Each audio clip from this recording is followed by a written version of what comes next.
just the Gospels for today. Let me get this up. Where's my thing? Oh, here it is. Okay. Make sure my thing works. Okay, so again, last time we basically covered, the Old Testament prophecies leading up to Christ. So we're just going to start really for the first time in the Gospels now. So again, the focus of the study, tonight's probably not the best night. We're going to be, chronologically as we can. We're going to try to tie together connections throughout the Bible, and we're trying to deal with difficulties, even though, and Janae, that includes yours. I'm still, I spent a lot of time on it this week, and we'll talk about that later, but we're not to that part of the Gospels yet. All right, so, we're trying to cover the whole Bible in 2 years. So, we're kind of on the eve of Christ coming into the world now. We went over last time. We kind of went over the division of the Old Testament and the Hebrew Bible itself. How it's divided into three main sections. That's what we went over last time. It's all there's links to it all because it's all recorded. But we have this threefold division: the Pentateuch. That's the Torah, the Pentateuch, the first five, Genesis through Deuteronomy. You had the Naviim, the former prophets, which were like really the histories, like Kings and Samuels, and the latter prophets, which is the real writing prophets like Isaiah and Ezekiel.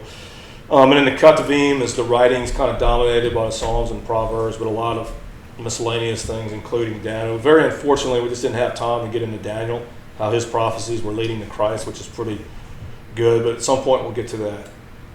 Maybe when Jesus talks about being the Son of Man or that type of thing. And of course we'll cover Daniel itself with Revelation probably near the end of this whole process.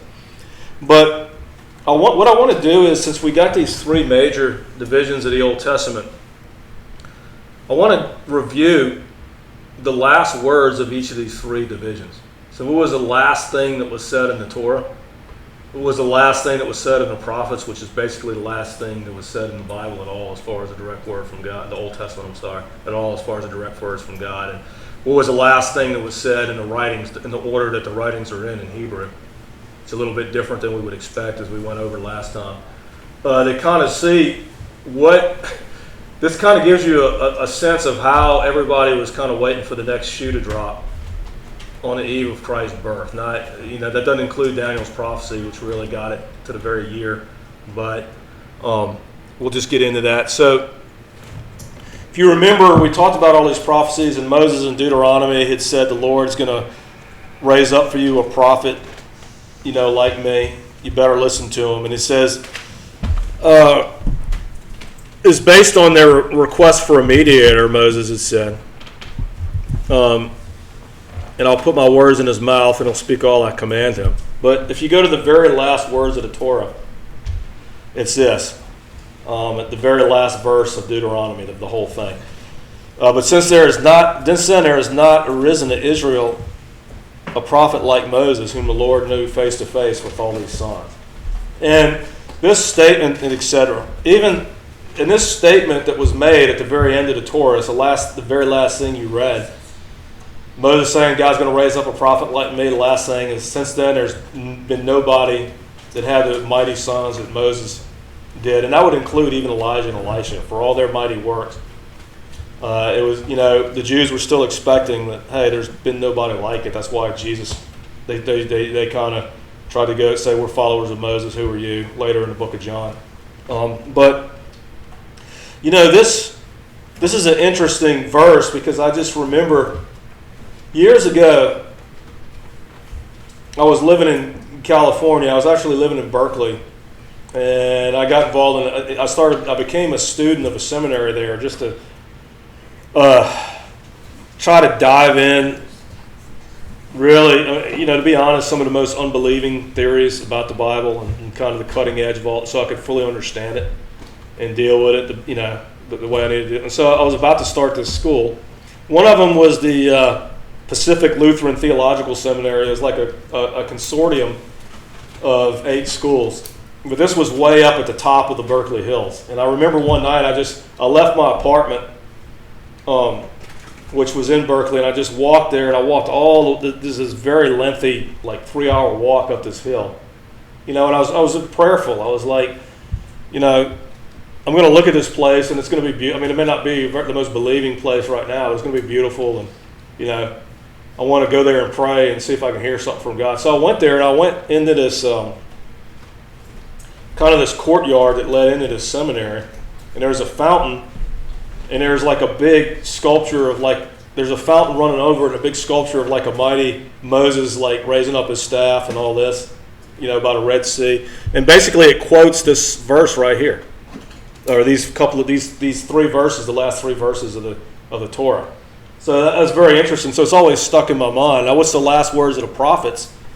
It says, this is Malachi, and this is really, chronologically, this is the last thing God ever said before he kind of went silent after the Old Testament was completed, right? And he says, remember the law of Moses, my servant, which I commanded him in Horeb for all Israel. Behold, I will send you Elijah the prophet before the coming of the great and dreadful day of the Lord. And he will turn the hearts of the fathers to the children and the hearts of the children to their fathers, lest I come and strike the earth with a curse. So this is what everybody was expecting. I'm going to send you, remember the law of Moses. We just read the last things that were in the law of Moses right there. And now he's saying, before the coming of the great and terrible day of the Lord, I'm going to send Elijah the prophet. And so, you just have to understand that right on the eve of Jesus presenting himself to the public, we're going to talk about his birth now, but right on the eve of that, everybody was expecting somebody that looked an awful lot like John the Baptist. Okay, that's what they were expecting. All right, now, last words of the writings is actually here in Chronicles, 2 Chronicles. Is not what we would think of as near the end of the Bible, but it actually is what you're seeing here is the very last verses of the entire Hebrew Old Testament, okay, the Hebrew Bible. And it just says in the first year of Cyrus, it's just right after the Babylonian captivity. This is, again, why everybody's waiting for another shoe to drop. It says that the word of the Lord by Jeremiah might be fulfilled. He stirred up the king of Persia. And this is how it ends. Thus says Cyrus, king of Persia. All the kingdoms of the earth, the Lord God of heaven has given to me, and he has commanded me to build him a house in Jerusalem, which is in Judah. Who is among you of all his people? May the Lord his God be with him, and let him go up. Let him go up as that. And so, they had been out of this exile for a long time. About 400, really almost 500 years from the time that this word was given here from the king. And they were expecting something to happen like God, because as you read in Isaiah and these other prophecies, there's all these supernatural, incredible things that were going to happen when they returned from the exile. And none of this was happening, right? They had gone through they had some times under the Persians. Alexander the Great took over. They were grievously persecuted under a Greek king called Antiochus IV or Antiochus Epiphanes. And he's really a type in the Bible. He's like the Old Testament type of the future Antichrist that's going to come. But after him, he was greatly and mightily overthrown by the Maccabees, that whole family. But the Maccabees were the Levitical family. They were descended from the high priest. And they had an incredible rule. They kind of hit their height under, John Hyrcanus. But the thing is, all during the time of the Maccabees, they were just fighting each other. To the point it was just out of control. And there was just so much manipulation and so much fighting each other. Really, we'll get to this later, but this really goes back all the way to the nature of Levi in the very beginning, of the 12 sons of Israel. But this was a fail in the end. And the Romans just ended up having to step in and take over. The family of, beginning with Antipater and later his son Herod, the Herods who were Edomites, descended from Esau, took in and became the kingdom, and everything seemed like a fail. And this is what was going on at the eve of Jesus coming into the world. So everybody was waiting for this, like we talked about last time. Now, I want to just go over the four Gospels because that's what we're getting in now. Okay, so they all have a very different perspective. So Matthew was a tax collector. He was original. He was like the only, well, him and John were the only ones of the four with their actual name on the Gospels that were literally one of the 12 disciples, okay, or apostles. But he was the tax collector. He was from Galilee.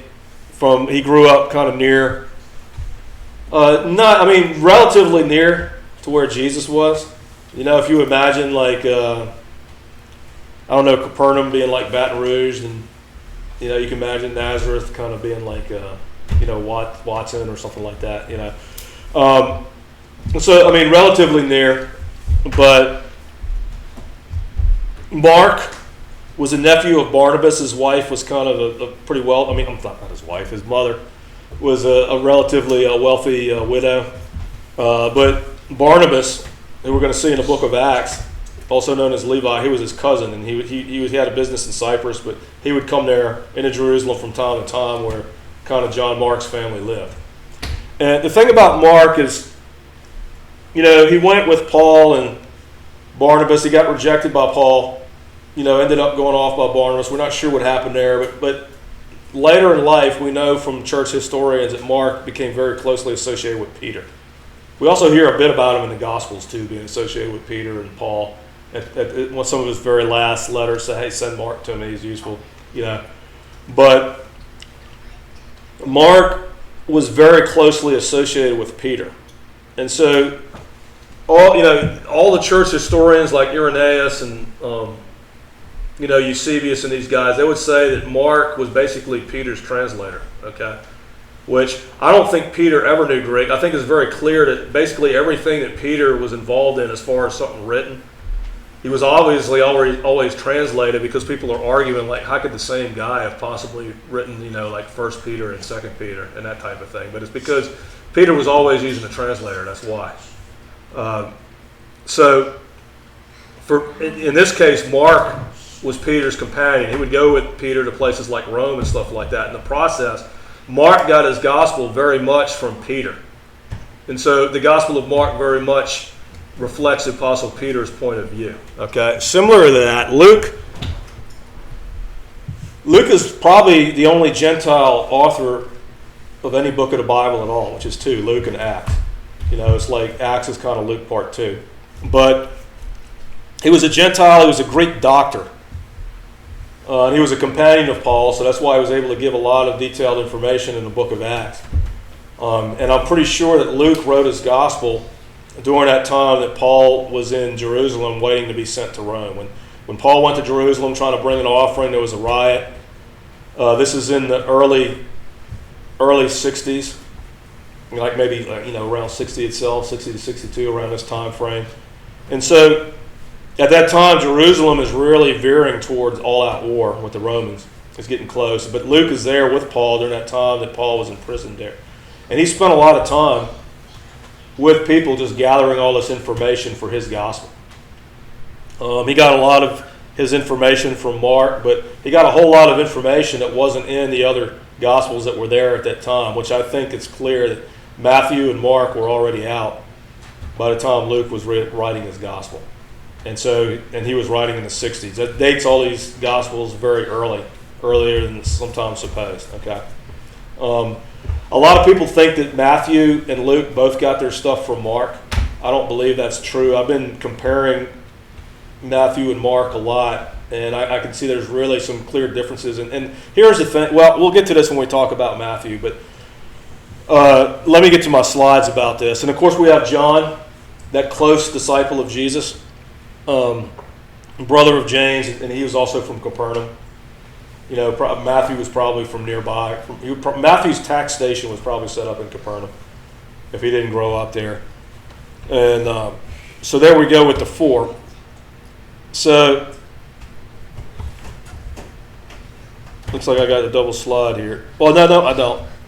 So let's just start with Matthew first. So he was disciple of Jesus, the former tax collector. Obviously, I think everybody knows this that's ever read the Gospels, but Matthew obviously has the most Jewish emphasis. And he is he's constantly quoting the Old Testament, sometimes in a very freewheeling way, as we'll see shortly. But he's constantly quoting the Old Testament. And Matthew very much focused on the major discourses or teachings of Jesus. Okay? So the sense that you get from Matthew, and I believe this is the theory I kind of subscribe to, is that Matthew was taking notes, because he's probably he's definitely a guy that could write as a tax collector, and I think he was taking shorthand notes. He could write fast enough of what Jesus was saying while he was saying it. And later, he just, when the gospel, he kind of was putting together his gospel, he had all these notes of Jesus' words at different times, and then he put in there actions that Jesus took in a thematic way. So he would have a theme, and he would have like, okay, I'm going to throw in here everything Jesus did that led up to this theme. Now, this is a major reason I don't think Matthew based everything off of Mark, because I don't like Mark is very much in order. Matthew, you're going to see here, I think I say it's the least chronological gospel. Sometimes when you were trying to figure out the order of events that happen in the Gospels, actually Matthew is key to knowing the correct order that things happen. But for the most part, the miracles and kind of the events in Jesus' life that Matthew puts in there, they're in the more or less the right section of Jesus' ministry, but they're just all out of order, right? Because he had his notes of the teaching called the Logia, and he put this stuff in. He definitely did it in a thematic way. So like, I don't want to get in the wrong order here, but 11 through 12, Matthew is kind of listing up this crescendo of Jesus being rejected. So he orders everything in that sense. Like, hey, he healed a man with a withered hand and they didn't like it. And then it got even worse, and they, accused him of casting out demons by devils. And so there's a sense to his order, but I don't think there's any way that Matthew would have written his gospel like he did if Mark was already there all nicely in order. I don't think that's how it happened. I think Matthew's actually did get out first in Hebrew. Now, people say the Greek's very similar. Well, it's not to a certain degree, but not always. There's some fundamental differences in there. Not fundamental, but they're real, and you can really tell the difference. He wasn't just copying from Mark, even though there's about maybe 4 or 5 things in Mark that are only there that aren't in the other Gospels. It's not very much. So Mark is so completely overlapped that people have this theory that they just copy from him. I don't buy that. And so we're going to talk about this. Matthew's divided into 5 main discourses, which we're going to talk about. But we're also going to talk about the nativity a bit. So the important thing about the birth of Jesus is there's 2 Gospels that really cover that, Matthew and Luke. So Luke very much focuses on Mary's point of view with Jesus coming into the world. Matthew very much focuses on Joseph's point of view. So when you read these, you want to keep that in mind, okay?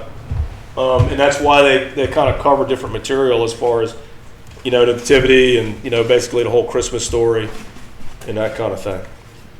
All right, so there's kind of a twofold structure of Matthew. So there's 2 verses that are a hinge. From that time, in chapter 4, from that time Jesus began to preach and say, repent, for the kingdom of heaven is at hand. And this is just a rising account of everything Jesus is doing, especially the great Galilean ministry. Okay, we're going to talk about the events of the gospel shortly. There's a hinge. From the time of this verse in Matthew, everything starts to go in a different direction. It's like you're on a journey and you're driving to the top of the hill, and now you're coming down the other side of that hill. So in Matthew 16:21, it says, from that time Jesus began to show to his disciples that he must go to Jerusalem and suffer many things from the elders and chief priests and all that. And so everything leads up to this moment on the Mount of Transfiguration. And Peter, it's actually not the Transfiguration yet. That's going to happen later, but it leads up to this point that, Jesus says, who do men say that I am? And Peter says, you're the Christ, the Son of the living God. And from that time forward, Jesus says, I got to suffer all these things from Jerusalem. And so everything was reaching up to that crescendo on the mountain before that in Matthew. And from then on, everything's leading to the crucifixion and ultimate resurrection. So there's kind of a 2-point, you could say threefold, because obviously before chapter 4, there's kind of the origin story, Christmas, Jesus being born, the wise men, and all that. But these are the 2 main sections. But there's also a 5-fold structure of Matthew that's important, okay? Because as you read the Gospel of Matthew, if you understand this, it'll help you organize why he says what he does and why he lists things out the way he does, okay? So, and the first thing I'm going to show you is these scriptures. There's certain verses, and they're put there so that you know that you're going, these are like chapter headings. They're not like the actual numerical chapters. They almost are, really, because they are near the actual, chapter 11 and chapter 8 and all that. But before they had all that, when this was first written, before they had chapters and verses, Matthew would indicate where he was going to another section, because it would say, and so it was when Jesus ended these sayings that the people were astonished. Now it came to pass when Jesus finished commanding his 12 disciples that he departed. Now it came to pass when Jesus had finished these parables that he departed from there. Matthew 13:53, 11:1, the end of the Sermon on the Mount, 7 through 29. Now it came to pass when Jesus had finished these sayings that he departed from Galilee and came to the region of Judea. Matthew 19:1. And right after the Olivet Discourse, where Jesus talks about the last days and the foolish and wise virgins and all that kind of stuff, it says, now it came to pass when Jesus had finished all these sayings that he said to his disciples, you know that after 2 days of the Passover and I'm going to be crucified. So that really lays it out. Matthew's gospel is organized around, it's in that order, it's organized around these 5 big speeches. And so what you'll see is a speech, and either after the speech it'll have everything kind of to put that speech in the context, or before the speech it'll have everything to put that speech in the context. So the first is the Sermon on the Mount. These are the big Matthew speeches, okay, the Logia, they call them.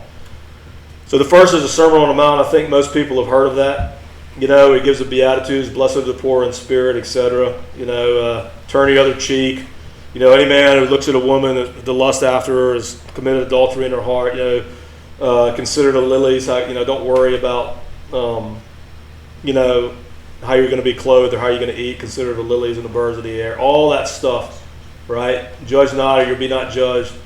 Narrow is the way, straight is the path, what leads to life. All this stuff that we know about, probably most people that are most familiar with, is here in the first discourse, the Sermon on the Mount. Okay,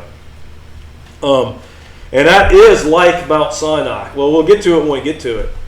But just as a prelude here, that probably, I'm of the belief that it pretty much happened like on of or near the day of Pentecost, and it really, which the giving of the law also was on Mount Sinai. And it was to inaugurate this new people of God in this new age. Like before, you had Moses' 10 Commandments and the law externally. Now I'm putting my law in your heart, and this is how you're going to live. So it was the new formation. And the next discourse is in chapter 10, sending out of the 12, where it says, don't take anything for a journey, don't take a bag, don't take any money or 2 sets of clothes, etc. This is very much like Joshua's conquest of Canaan. But they're going out there, the 12 are sent out to preach. And we'll get to that discourse when we do. But it's clear from that discourse that there's a shift in it. A particular point is talking just about what the apostles are going to do in this particular, several months, a couple of months in the summer, I think. But after that, a lot of stuff is things that are going to happen all the way up to the last days, and it applies to us today. So that's the second discourse. The third is all the kingdom parables, the parables by the sea, I'll call them. This is also very prominent in Mark's gospel. The kingdom of heaven is like a dragnet, where the kingdom of heaven is like this and that. This is all that stuff is in Matthew 13 in his third discourse, and that represents, it represents a lot of things. It represents Israel being in the land, being in the kingdom. But there's a question that later in John that.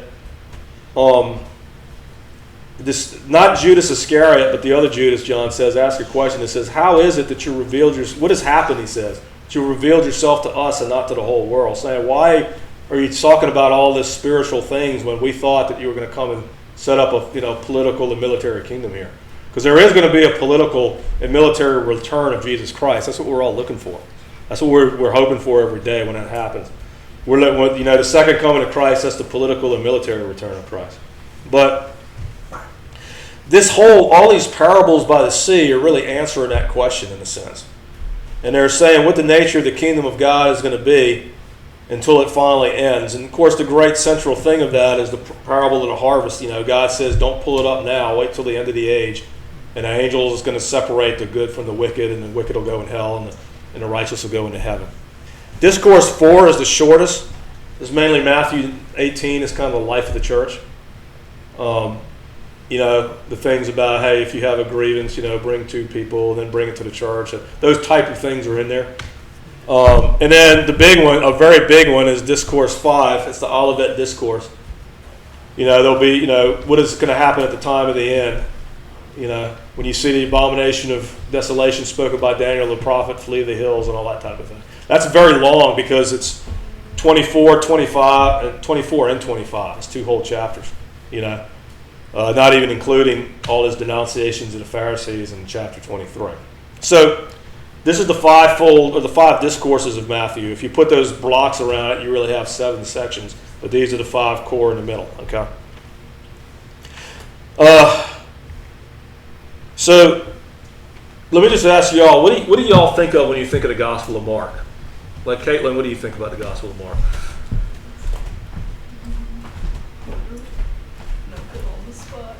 I'm sorry. So I'll give somebody that's not on the spot a chance to think about it. How would you compare Mark to the other Gospels? I want to hear some things that you think about Mark.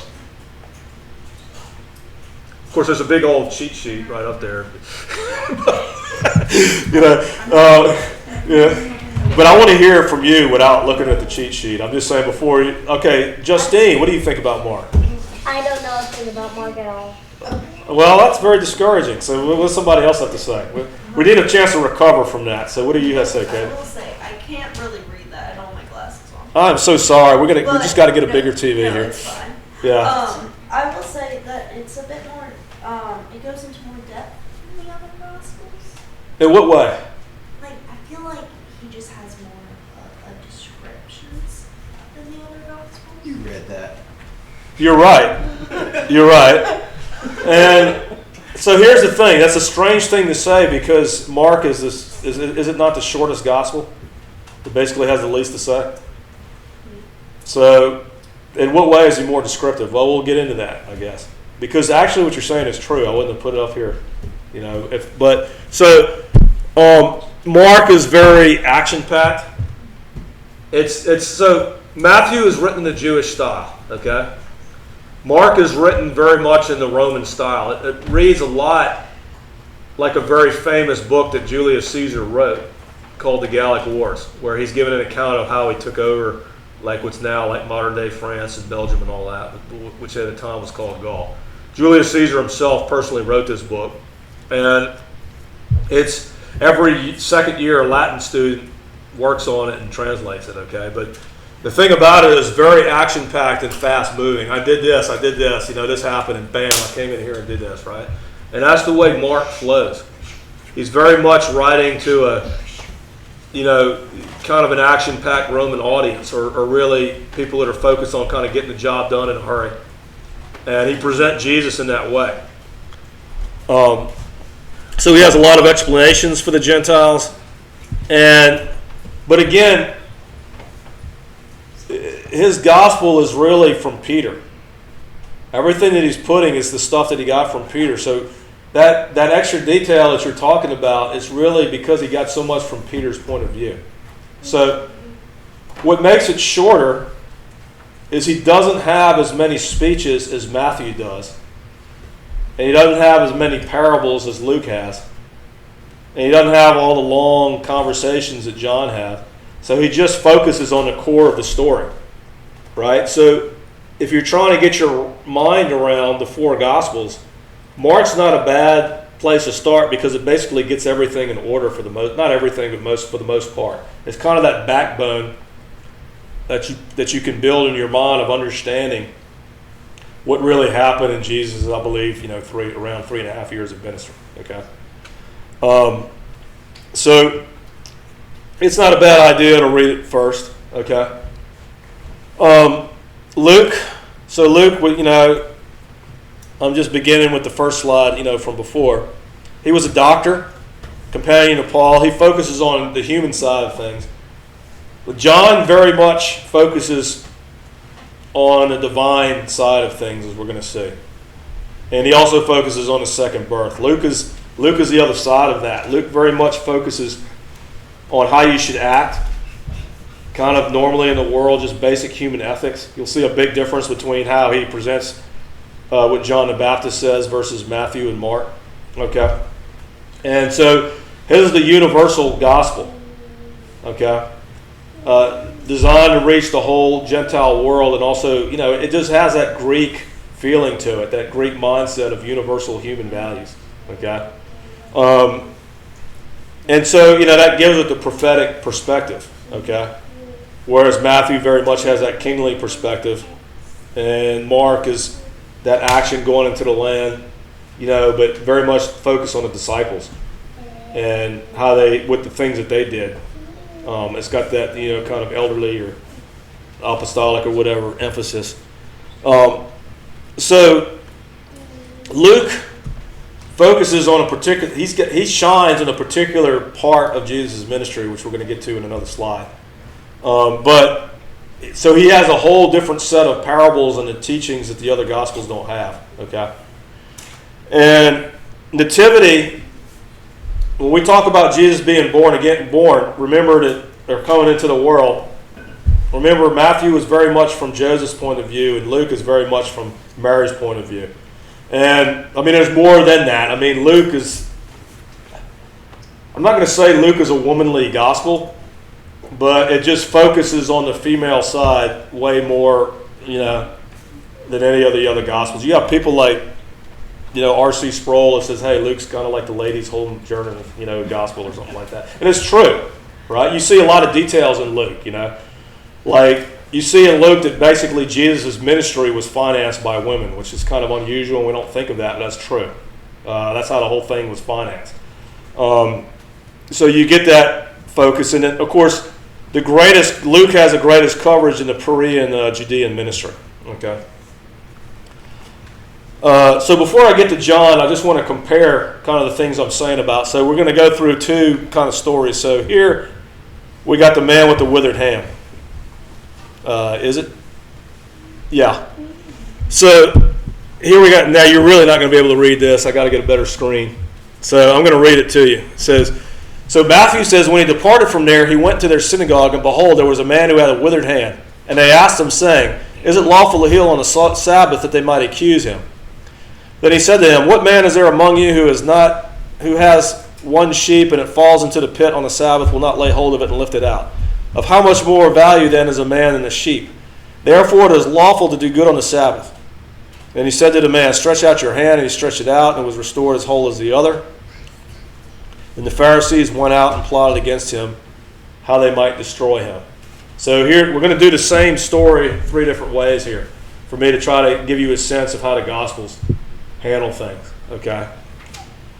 So Mark does it this way. He entered the synagogue again, and a man was there who had a withered hand.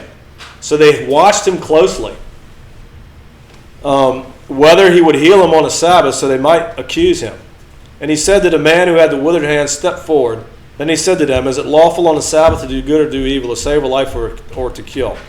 But they kept silent. And when he had looked around them with anger, being grieved by the hardness of their hearts, he said to the man, stretch out your hand. And he stretched it out, and his hand was restored as whole as the other. And the Pharisees went out and immediately plotted with the Herodians against him, how they might destroy him. So I want to ask everybody a question. I know it's hard to keep all this in your head unless you got your Bibles in front of you, but just give me an idea. What does Matthew cover that Mark doesn't, and what does Mark kind of focus on that Matthew doesn't here?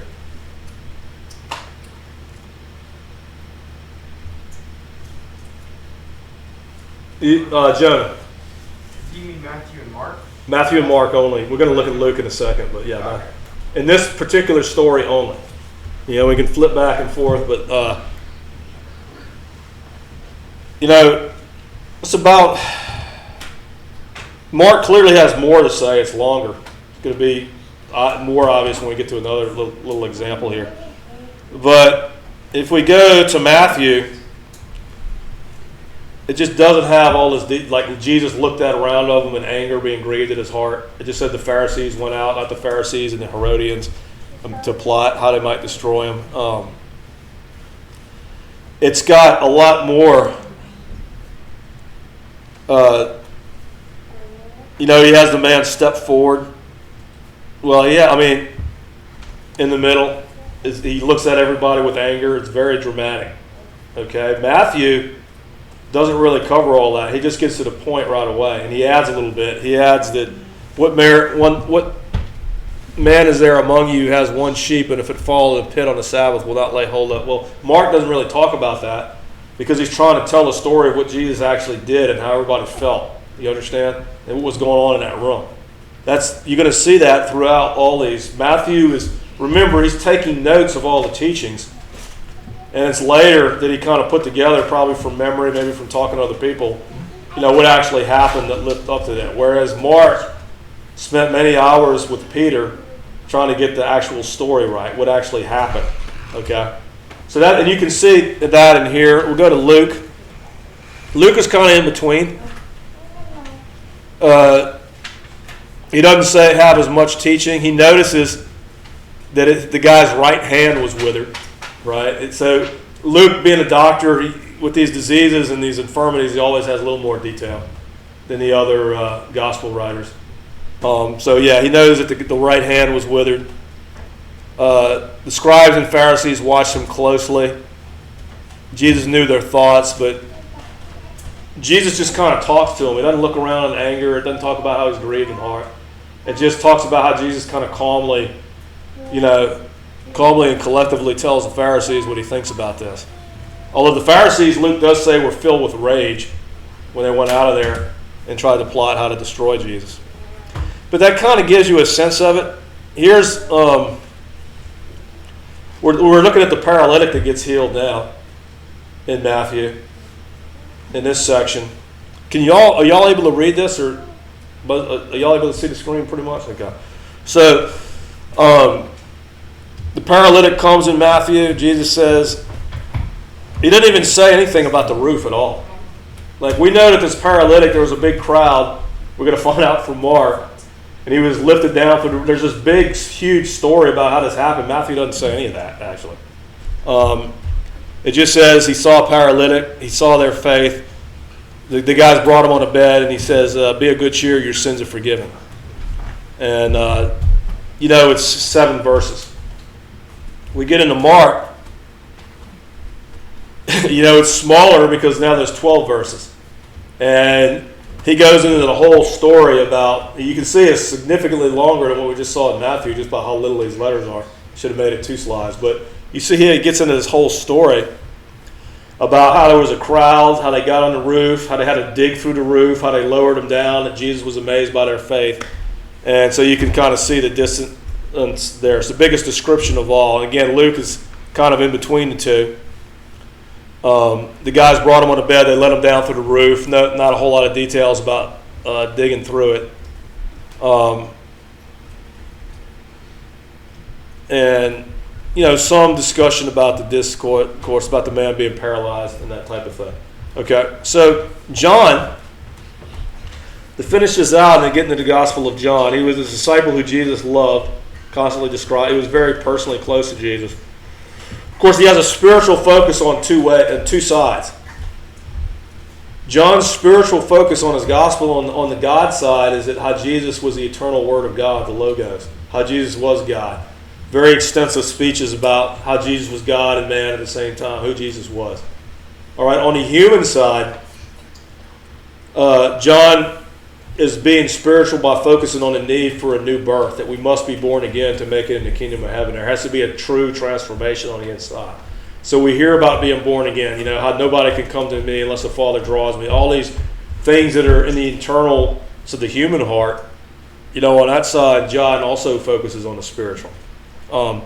So John's got a lot of long speeches, which he was able to put the reason he's able to remember this, and you think like, how can anybody remember even what they ate for breakfast 3 days ago, much less all this? Well, he had talked to the other apostles for years and years about this. Remember, their whole role in Acts was teaching and passing on the words of Jesus. So he was in on these discussions really for decades. So I'm saying Luke, of these three, Luke was written in the early 60s, and the other two probably had to be earlier. The number one reason that people don't date the Gospels that way is that Jesus predicted the destruction of Jerusalem. And they believe that surely this had to be written after 70 AD, after Jerusalem was already destroyed. So they give all these dates like 80 and 90 AD, 100 AD for Matt. They can't go past 100 because you have Ignatius in 110 like doing all these long quotes out of the Gospel of Matthew. So they can't push it too far on the end. So they're kind of stuck with like the 90s and 100 for Matthew. But it's probably more like the 50s or even earlier. As a matter of fact, his notes were probably taken on scene, really, to be honest, with Matthew. And then Mark was probably in the 50s, okay? Maybe the early 60s also. But it can't be too much because it was clearly Luke did get a lot of the stuff from Mark. But John was an old man writing his gospel, writing in the 90s. And not the 1990s or the actual 90s, right? With nothing in front of it. So he's an old man writing there, and he had been talking to all the apostles, and people had been asking him questions, and he'd been trying to remember for decades. And kind of with a committee of people, he wrote and he put together John's gospel. Okay, and so there's a strong focus in John on Jesus' Jerusalem ministry. He basically skips almost the entire Galilean ministry. Most of what we think about as Jesus doing, John skips. And he does cover, one thing he does cover is the feeding of the 5,000. Okay? But just about everything else, Jesus is in Jerusalem itself or in the surrounding area of Judea, very close by. And the thing you need to understand when you read John's gospel is he's answering questions that people that have been asking for decades about the other three gospels. The people were like, how did that happen? Or what was really going on? And John kind of fills in the extra information that we needed. So I'm kind of running over as I'm apt to do, so I'm going to have to end early here. So let's just go over to the major divisions of Jesus' life. What happens in the Gospels with Jesus?